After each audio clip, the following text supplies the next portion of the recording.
మత్తయి సువార్త 28వ అధ్యాయము 20వ వచనము.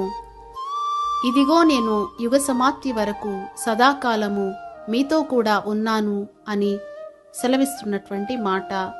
నీతో కూడా ఇంతవరకు ఉన్నదెవరో, ఉన్నవారెవరో, ఉండబోవు వారెవరో ఖచ్చితంగా చెప్పలేని స్థితి, నో గ్యారంటీ. కానీ పుట్టించిన దేవుడు ప్రియులారా, మనము ఈ లోకాన్ని విడిచి వెళ్ళేంత వరకు మనతో కూడా ఉంటారు. కొంతకాలము కాదు, కొన్ని రోజులు కాదు, గాని సదాకాలము అంటున్నారు. ఆయన మాటలో మార్పు లేదు. ఇటువంటి శాశ్వత స్నేహాన్ని మనమే అప్పుడప్పుడు పోగొట్టుకుంటూ ఒంటరి గువ్వల వలె విలపిస్తూ ఉంటాము. అప్పుడప్పుడు నాకు ఎవరూ లేరు అంటుంటాము. ఇది లేకుండా జీవించలేను అంటుంటారు. ప్రాణం ఏదో ఒక దాని మీద పెనవేసుకుపోయి ఉంటుంది.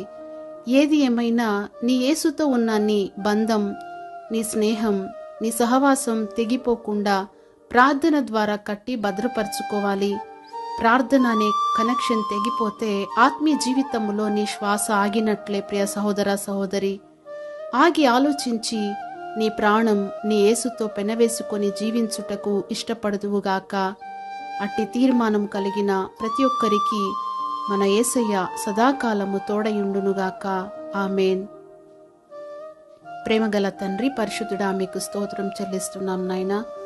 మీతో సహవాసము కలిగి, మీతో స్నేహం చేస్తూ, మీతో సహజీవనము చేయాలని ఆశిస్తున్న ప్రతి ఒక్కొక్కరికి యుగ సమాప్తి వరకు సదాకాలము ఇమ్మానుయేలైన దేవుడిగా తోడు నీడగా ఉండి నడిపించి, కృపచేత మీ రాజ్యము కొరకు సిద్ధపరచుమని నజరేయుడైన యేసు నామమున అడిగి ప్రార్థిస్తున్నాము తండ్రి. ఆమేన్.